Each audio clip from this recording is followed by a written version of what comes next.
ഗും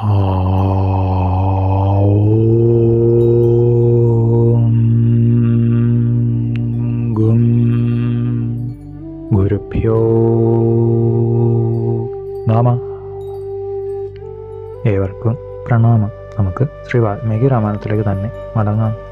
അഭയാർത്ഥിയായ ശ്വാവിൻ്റെ ഇച്ഛയനുസരിച്ച് കുലപതിയായി ദ്വിജവര്യനെ അഭിഷേകം ചെയ്ത് കൊമ്പനാന പുറത്തേറ്റി ശ്രീരാമദേവന്റെ ദാനത്തിൽ അതീവ സന്തുഷ്ടനായ വിപ്രൻ സ്വരാജ്യത്തിലേക്ക് മടങ്ങി. രാജകീയ മന്ത്രിമാർ അത്ഭുതത്തോടെ, ബ്രാഹ്മണ സത്തമന് വരമാണല്ലോ നൽകിയത്, ശാപമോ ശിക്ഷയോ അല്ലല്ലോ. മന്ദഹാസത്തോടെ മഹാപ്രഭു അരുളി ചെയ്തു, ഈ നീതിയുടെ സത്ത് നിങ്ങൾക്ക് മനസ്സിലാക്കുവാൻ സാധിക്കുകയില്ല. എന്നാൽ ഈ സാരമേയത്തിന് അറിയാം. രാജസദസ്സിലെ അംഗങ്ങൾക്ക് ഇതിൻ്റെ കാരണം പറഞ്ഞു മനസ്സിലാക്കുവാൻ ശ്രീരാമചന്ദ്രസ്വാമി നിർദ്ദേശിച്ചപ്പോൾ ശ്വാവ്, സ്വാമി, ദേവ, ഞാൻ അവിടെ കുലപതിയായി ഇരുന്നവനാണ്. ദേവ, ബ്രാഹ്മണ പൂജയ്ക്കും ദാസദാസീ ജനങ്ങൾക്കും വേണ്ട വക നൽകിയ ഞാൻ ശിഷ്ടാന്നം ഭക്ഷിച്ചുകൊണ്ടാണ് ജീവിച്ചത്. ദേവസ്വത്തെ വളരെ ശ്രദ്ധയോടെ കാത്തുരക്ഷിച്ചു. സൽസ്വഭാവത്തോടെ അതിവിനയത്തോടെ ഏതൊരുവനും ഹിതമേകുവാൻ ശ്രദ്ധിച്ചിരുന്ന എനിക്ക് ഈ നികൃഷ്ട നിലയിൽ ഘോര ജീവിതം നയിക്കേണ്ടി വന്നു. ക്ഷമ കുറഞ്ഞ ഈ അന്ധണൻ അധാർമികനും ദ്രോഹശീലനും നൃശംസനും പരുഷനും അവിദ്വാനുമാകുന്നു. 14 തലമുറ വരെ അധോഗതിയിൽ പതിക്കും തീർച്ച. കുലപതിയായി സ്ഥാനമെടുക്കുവാൻ ഒരിക്കലും പാടില്ല.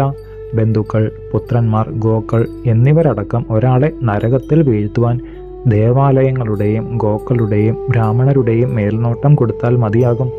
ബ്രഹ്മസ്വം, ദേവസ്വം, സ്ത്രീസ്വത്ത്, ബാലവിത്തം, ദാനസ്വത്ത് എന്നിവയെ അല്പമെങ്കിലും ഹരിക്കുന്നവൻ സകുടുംബം നശിക്കും.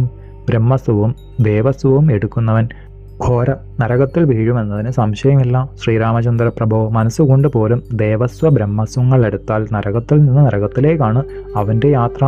അവൻ നരാധമനാണ്. ശ്വാവിൻ്റെ വാക്കുകൾ മന്നോർ മന്നവൻ്റെ വിശാല ലോചനങ്ങളെ വിസ്മയത്താൽ ഒന്നുകൂടി വികസിപ്പിച്ചു. തേജസ്സേറിയ സാരമേയം വന്ന വഴിക്ക് തന്നെ മടങ്ങിപ്പോയി. പൂർവജന്മത്തിൽ അതിവിശിഷ്ടനായിരുന്ന ആ ജീവൻ ജന്മം കൊണ്ട് ദുഷിച്ചു എന്ന് മാത്രം. ശ്രീരാമ ദർശനത്താൽ സ്മൃതി കിട്ടിയ ആ പുണ്യാത്മാവ് കാശിയിൽ ചെന്ന് പ്രായോപവേശം ചെയ്തു. മനോമോഹനമായൊരു മാമലയിലെ മഹാരണ്യത്തിൽ നല്ല നല്ല മരങ്ങളിൽ കുയിൽ തുടങ്ങിയ പക്ഷികൾ കൂടുകൂട്ടി വസിച്ചിരുന്നു. നിർമ്മല ജല പ്രവാഹമായൊരു പുഴയുണ്ട്. അതിൻ്റെ തീരത്തിൽ ഗഹനവനത്തിൽ സിംഹവ്യാക്രാദികളും പല വിധത്തിലുള്ള പക്ഷി സമൂഹങ്ങളും ഉള്ളതിനിടയിൽ ഒരു കഴുവും ഒരു കൂമനും അനേക ആണ്ടുകളായി വസിച്ചിരുന്നു. അവരിൽ ദുഷ്ടതയുള്ള പക്ഷിയായിരുന്നു കഴുകൻ. ശക്തനും ക്രൂരനും കൂടിയായ കഴുകൻ ഒരു ദിവസം ഇത് എൻ്റേതാണ് എന്ന് പറഞ്ഞുകൊണ്ട് കൂമൻ്റെ കൂടിനെ ആക്രമിച്ചു. തമ്മിൽ വാഗ്വാദം മുഴുത്തു. അംബുജേക്ഷണനായ ശ്രീരാമചന്ദ്രസ്വാമിയാണ് ഇന്ന് രാജ്യം ഭരിക്കുന്നത്. ലോകങ്ങളുടെ മുഴുവൻ രക്ഷിതാവായ അവിടുത്തെ സമീപിക്കുക. ഈ കൂട് ഇന്ന ആൾക്കാണ് എന്ന് അവിടുന്ന് തീർച്ചപ്പെടുത്തട്ടെ. അതുപോലെ ചെയ്യാം. അവർ ആലോചിച്ചുറച്ച് ക്രോധാന്തരാണെങ്കിലും സ്വബുദ്ധിയോടെ കൂടി തന്നെ കഴുകനും കൂമനും അയോധ്യ നഗരിയിലെത്തി.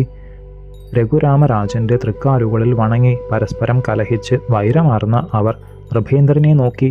കഴുകൻ ആദ്യം പറഞ്ഞു, സുരന്മാർക്കും അസുരന്മാർക്കും മേലെയാണ് അവിടുന്ന് എന്നാണ് അടിയൻ വിചാരിക്കുന്നത്. സാക്ഷാൽ വ്യാഴ ശുക്രന്മാരെക്കാൾ ബുദ്ധിശക്തിയും വിജ്ഞാനവും അങ്ങേക്കുണ്ട്. പാരിടത്തിൻ്റെ മേലും കീഴും അറിയുന്ന തിരുമേനി ശോഭയെഴുന്ന മറ്റൊരു വെൺമതിയാണ്.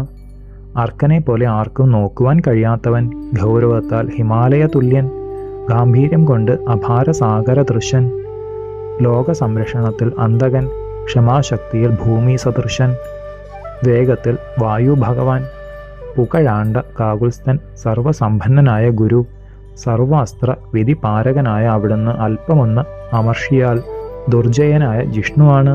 പുരുഷോത്തമനായ ശ്രീരാമസ്വാമി, അടിയൻ പറയുന്നതിനെ ചെവികൊള്ളണേ. പൂർവികമായ അടിയന് സിദ്ധിച്ച ഭവനത്തെ വെറും മെയ്മിടുക്കുകൊണ്ട് കൂമൻ തട്ടിപ്പറിക്കുകയാണ്. കഴുകൻ്റെ ആവലാദികൾ പറഞ്ഞ് അവസാനിപ്പിച്ചപ്പോൾ കൂമൻ തുടങ്ങി. മഹാപ്രഭുവായ രാമചന്ദ്രസ്വാമി, ചന്ദ്രൻ, സൂര്യൻ, വൈശ്രവണൻ ഇവരുടെ അംശങ്ങളോടെയാണ് നൃപൻ ജനിക്കുന്നത്. മനുഷ്യഭാഗം അല്പം മാത്രമേയുള്ളൂ.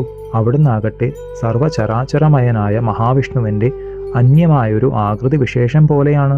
എല്ലാവരെയും പരിരക്ഷിച്ച് വേണ്ടും വിധം നോക്കുവാനുള്ള സൗമ്യത്വം അവിടത്തേക്കുള്ളതുകൊണ്ട് സോമചനാണെന്നത് തീർച്ച.